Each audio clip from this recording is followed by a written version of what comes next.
Welcome everybody to our Green Acres. I'm so glad you came over to our channel today. And if you are new to my channel, I want to introduce myself. My name is Teresa.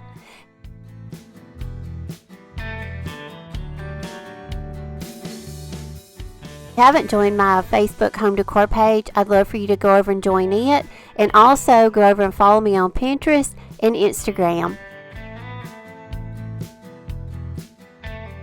If you haven't subscribed to my channel yet, I'd love for you to. And also hit that notification bell so you'll be notified each time I upload a video. Thanks so much. In today's video, I'm going to show y'all some inexpensive home decor that I'm making for my home for the fall season. I'm getting ready to do a fall home tour for y'all.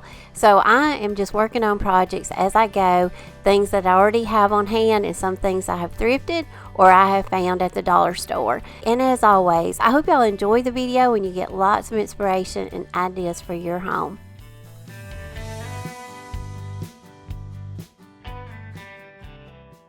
Alright y'all, let's get started. Project number one is going to be some Dollar General chargers. I bought these a couple of fall seasons ago and now I kind of want to change them up. So you can see they've got some really pretty fall embossed design around the edges, and these are just kind of like a really hard plastic. But I think I paid $1 or $2 for these. Now I've got 3 of them and I'm going to paint all 3 of them in this video today, but I'm only going to finish one. The other 2 I'm going to finish up and show you some other options for them in an upcoming video. But the one I'm going to show you today that I'm going to get finished is I'm going to paint it a couple of coats with the DIY paint, and the color for this is Apothecary. And I love this little muted green. It is so pretty. So this one, I'm just going to take a little bit of sandpaper and I'm going to go around the edges and sand it. And I'm going to take one of my favorite stencils that I have linked in my Amazon store, and I'm going to go around the center of the plate and I'm going to stencil it. Now I'm going to have to stencil this in sections because the way the stencil is, it would run off. So I want to get it all in that little center as much as I can. So I put the grains on it and then I let it dry a little bit, and then I'm going to go around now and put the rest of the stencil on the inside. And I just took a sanding block. I went around the edges a little bit just to bring a little bit of that dark color back out and add an embellishment. Okay, project number 2 is not anything new by no means. Everybody's making these pillows out of placemats. But the thing about this one is I haven't made one yet, but I found this really pretty placemat with this little rustic truck at Dollar General, and it was only $2. I picked up 3 of them because I thought, you know what, this would make a really great pillow. And these little pillows make great fillers for, like, if you have baskets, you put a throw in it, you can add these little pillows to it, and it just adds so much little rustic touch to it. You know, and for $2, you know, you can't go wrong making your own little pillows. Because I had everything else on hand, I'm using drop cloth for the backing for mine, and I just cut it to size to my placemat. Then I put my placemat, I put the outside to the inside, because that way we're gonna sew it inside out. And when we get done sewing, then we're gonna reverse it and bring it back out. But I left a slit in the center on the bottom of mine, and that way I can go in. I don't have a big area to sew back or glue back, and I can add my stuffing to my pillow. Now you can also hot glue this pillow together if you don't want to sew it. I just always have my sewing machine out now and it was ready to go. But if you don't have a sewing machine or you don't enjoy sewing, you can absolutely hot glue this pillow together and it would still look great. Now I found once I got my corners out and got them shaped, I felt like they were a little stiff with that hem. So I went back, I pulled them back out, and I trimmed around those hemmed edges, and to me that made the corners lay down better. So I just, you know, got my corners out as best I could. Then I'm going to go in with some old pillow stuffing that I have. I'm going to stuff it, make it really firm, and then I'm going to cheat at the end here because I'm not a very good seamstress. But you could also take a needle and thread here, and you could do like an inseam and sew that little slit up. I'm going to take my hot glue gun and I'm going to just run some hot glue across this. You know, I pull it together and bond it with my hot glue.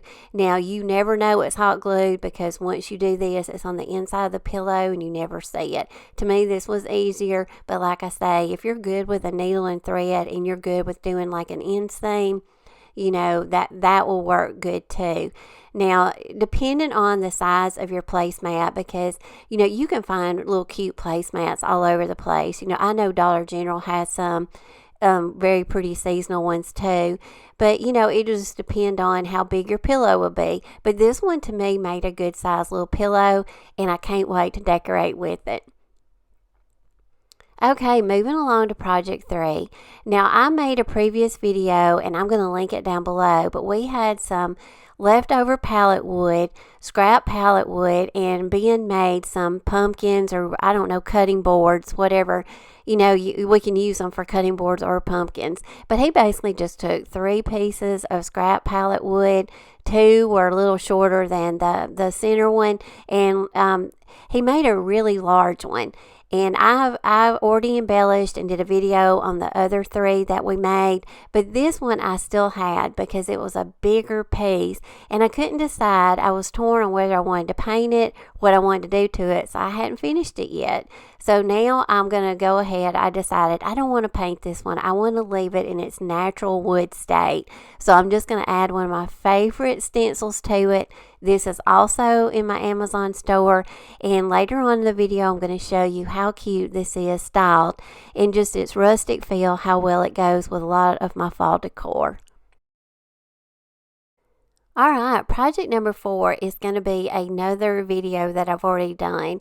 Y'all know I love old gardening tools, and my mother gave me this shovel. It was in its original state. It was rusted. So in the previous video, I showed y'all how I chalk painted it, and I distressed it, and I styled it for you in that video. Well, now I'm going to take it again. I've got another idea for it, and this is going to involve a piece of chicken wire. Y'all, we always have chicken wire here on our little homestead, because of course we used to have a lot of chickens. Now we're down to 1. We've got 1 little black chicken. Her name is Lulu. So, but still, we always love to have chicken wire, and you can do so much with it. You just have to be very careful when you work with it, because it is sharp and you can hurt yourself. But we just took a small piece of it, and we're just going to tie it around this shovel, and we just did it the best we could, and that way we didn't have to cut it. I'm not going to hot glue it a lot, but I will tack it down in a few places just so it doesn't fall off the shovel. We just took a piece of twine, and basically we just kind of wrapped it around the shovel. But as you can see, the back of it's not that pretty, but I'm not going to, you won't be able to see the back of it the way I style it.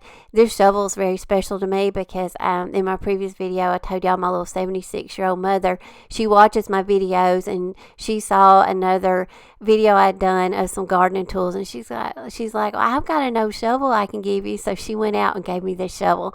So this will always be very special to me. And now that we got the chicken wire on it, we can do so many things to it. Now it's got a little compartment on it that we can decorate and put things in it. Now I'm going to take a little bandana that I purchased at Walmart, and I'm going to make a chopstick bow out of it. So, and I'll link a link below on how to make the chopstick bows. But I made a couple of those, just different variations of colors. I added some florals to it, and I think this piece is going to be great for fall. Now, my next project, I'm going to show y'all how I'm going to make a Shabby Chic pumpkin, and all of y'all know I love Shabby Chic style. So I wanted to make a pumpkin, and right now I love making pumpkins. But I'm going to take a piece of drop cloth and a piece of pink lace that I got at Hobby Lobby in the clearance section, and you want to just cut them as best you can in a circle and make it as large as you want your pumpkin. I wanted a pretty good sized pumpkin, and as you can see, you want to put a lot of filler in it, but you're just going to have to eyeball your filler and kind of go with how much you need when you start gathering up your pumpkin. But you just want to go around your pumpkin at the top. You just want to gather it and hold it in place really well with your hands, and then when you get to the end and you've got it all gathered up, then you just want to take a piece of twine or ribbon or something that's kind of sturdy. You could also probably use a rubber band or a ponytail holder and secure it. So I'm just going to take a piece of twine, I'm going to tie it off really tight in a knot, and then you can just go in and pull and shape your top. Now you can cut this top off, all the excess you have at the top, you can cut that off. I like it because to me it just adds more embellishment to my pumpkin, but I am going to go around, I'm going to trim it up a little bit because I want it to kind of fluff out and, just add to my pumpkin. Now you can leave your pumpkin just like this. You don't have to put any ribs on it if you don't want to. If you just want to leave it round, that's perfectly fine because I think it looks good like this because you've got that double layer of your drop cloth and your lace. But I wanted to show you another option. You can take some twine, and in this case I'm using a thick strand yarn that I purchased at Walmart, and I just looped it around the top a couple of times and got it started. And then you just want to go around, loop it around your top, and then you just kind of want to go down and make sections. And I did 6, but I ended up going in and I did a couple more so I would have 8 sections. But you can make as many sections on your pumpkin as you want to, make it as ribbed as you want to. It's your pumpkin, you make it how you want to. So then you just kind of want to go in after you've added your ribs. Then you just want to secure that piece of yarn off with a little bit of hot glue and trim that. And then you just go in and kind of shape your pumpkin because now, some ribs, I had a little bit more stuffing in some of them than I did others. You kind of want to go around, kind of work it where they're all kind of proportioned, the same. As best you can, but remember, pumpkins are not perfect. That's the whole point of them. They're kind of rustic looking and they all have their own shape and size. So then I just kind of go in and kind of fluff out my top again and trim up a little bit more if necessary. And then I'm going to show you again. I love making pumpkin stems out of all kinds of things, and I hope I've showed y'all lots of options this fall of things that we can do. You may have around the house that's inexpensive to make pumpkin stems, but aluminum foil. Rip off a piece of aluminum foil and just go at it. I rolled it up. I doubled it, I rolled it up, and just shaped it in the shape of a pumpkin stem. You can make it as long and as short or as fat or as skinny as you want. Once you get your pumpkin stem made, then you can paint it or you could spray paint it. I just went over mine with some linen white chalk paint, but you could also do it brown or cream color, just any color you want. And I thought it turned out so cute. Now, project number 6 is just going to be a really quick little yard sale item. I'm just going to share it with y'all. And the thing about this is it's just such a versatile piece for fall. And the staging on this is what's going to make this so unique because you can decorate and use this for so many things. But I'm just going to spray paint it white to match my decor because I'm not doing a lot of the orange this year. And with that little hollowed out center, I thought it would be a great place we can place a tapered candle or add some little pumpkins. So I just wanted to throw this in there. I always try to give y'all as much inspiration and ideas as I possibly can. And as I decorate for fall, just kind of share the things with y'all. So now I'm just going to let y'all sit back and enjoy some styling and staging and some relaxing music.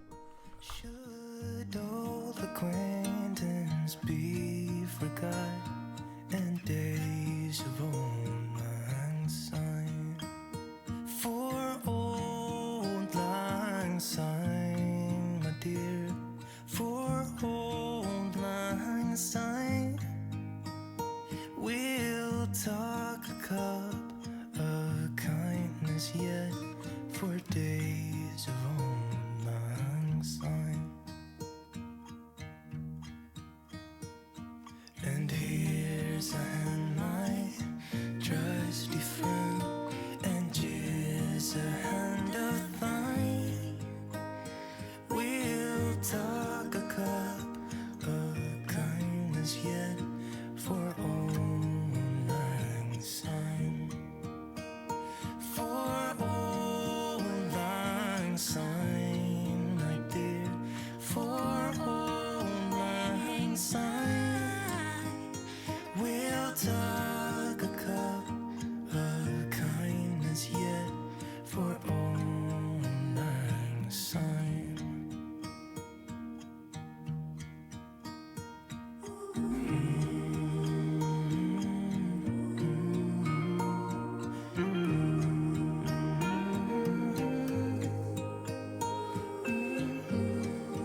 Should old acquaintance be forgot and never brought to mind?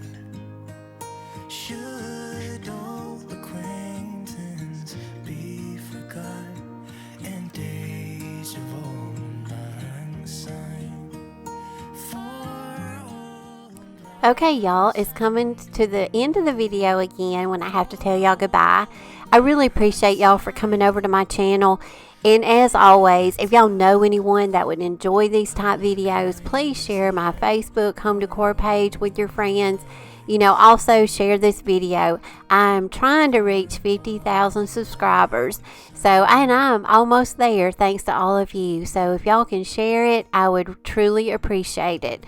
Your support and all of your sweet, nice comments are always so encouraging to me, and y'all inspire me.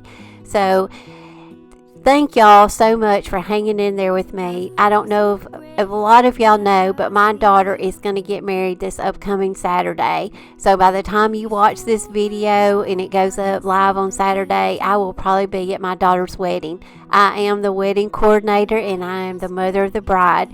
So this week and the weeks ahead of this video have been very busy, but thank y'all so much for for hanging in there with me.